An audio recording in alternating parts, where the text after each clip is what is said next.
आज भी बीरा के माँ बाप को भजन सिंह चेताने आए थे कि तुम अपनी बेटी को संभाल कर रखो, नहीं तो मैं उसके हाथ पैर तोड़ दूंगा।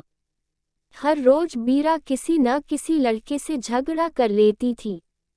गांव के लड़के बीरा को हमेशा छेड़ा करते थे, तुम लड़के जैसी लगती हो, लेकिन तुम्हारी आवाज लड़की जैसी है। एक पप्पी नहीं दोगी। कोई लड़का बीरा के गाल को पकड़ लेता तो कोई मौका मिलते ही उसकी छाती को भी। बीरा कभी बर्दाश्त नहीं करती और मारपीट पर उतारू हो जाती। स्कूल, गली मोहल्ले, खेत खलिहान, खेल के मैदान, बीरा को हर रोज इन समस्याओं से जूझना पड़ता था। धीरे धीरे पूरे गांव में यह प्रचार होने लगा कि बीरा किन्न है।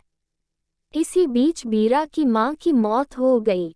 अब तो बीरा की परेशानियों को दुनिया में समझने वाला भी कोई नहीं रहा। बीरा की मां उसे एक लड़की की तरह जिंदगी जीने का सलीका सिखाने आई थी। खाना बनाना, बर्तन धोना, लड़की की तरह श्रृंगार करना, सब कुछ उसने अपनी मां से सीखा था। बीरा के पिता को लोग चिढ़ाने लगे, खुलेआम मजाक उड़ाने लगे, तेरी बेटी किन्न है, इसने तो गांव की नाक कटवा दी है। आज तक इस गांव में कोई किन्न पैदा नहीं हुआ है। बीरा के पिता का भी बर्ताव बदलने लगा। जैसे जैसे बीरा के कदम जवानी की तरफ बढ़ने लगे, गांव के लड़के उसकी तरफ खींचने लगे और मौका मिलते ही और ज्यादा छेड़ने लगे।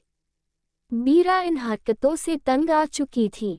एक दिन बीरा के पिता ने कहा, तुम घर से निकल जाओ, रोज रोज के झगड़ों से मैं तंग आ चुका हूँ। बीरा भी अपने परिवार वालों का रुख देखकर घर से निकल गई और बिना मंजिल के एक ट्रेन पकड़ ली। उसे मालूम नहीं था कि कहाँ जाना है। बीरा आसनसोल स्टेशन पहुंची, जहां किन्नरों की हैद से उसकी मुलाकात हुई। उसने खाना खिलाया, प्यार से बातें की और ट्रेन में ही गाने गाकर लोगों से पैसा वसूलने का हुनर सिखाया। बीरा अब पैसा तो कमाती थी, लेकिन उसका सुख नहीं भोगती थी, क्योंकि सारा पैसा किन्न की हैद ले लेती। वह 4 महीने तक आसनसोल में रही। वह वहां की जिंदगी से भी तंग आ चुकी थी। एक दिन किसी को बिना बताए बीरा पटना चली आई। वहां उसकी रेशमा नामक समाजसेवी किन्न से मुलाकात हुई। रेशमा ने बीरा के दर्द को समझने की कोशिश की। बीरा पढ़ना चाहती थी। रेशमा ने उसका बीए में दाखिला करा दिया।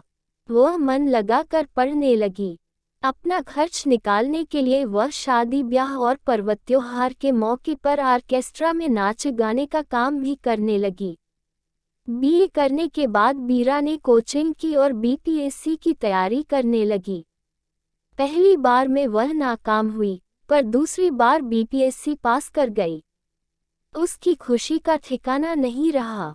उसने अपने साथियों को जमकर पार्टी दी।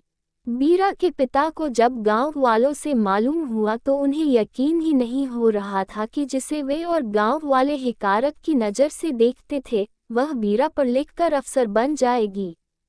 गांव वालों द्वारा यह सूचना भी उन्हें चिढ़ाने जैसी ही लगी, पर उनके गांव का ही एक लड़का बीरा से मिलवाने के लिए उन्हें ब्लॉक दफ्तर ले गया। पिता को गलती का एहसास हुआ।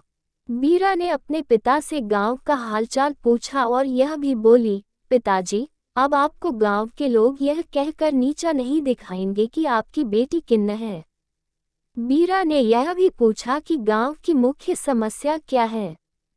पिता ने कहा, गांव में स्कूल नहीं है।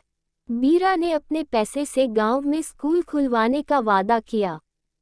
6 महीने के अंदर बीरा ने बच्चों को पढ़ने के लिए अपने पैसे से गांव में स्कूल खुलवाया, जहां गांव के बच्चे मुफ्त में पढ़ने लगे। गांव वालों ने बीरा से माफी मांगते हुए उसे सम्मानित किया। सम्मान समारोह में लोगों ने यही कहा कि उनके गांव में आज तक कोई ऐसा लड़का या लड़की नहीं पैदा हुई जो हमारे गांव का नाम रोशन कर सके।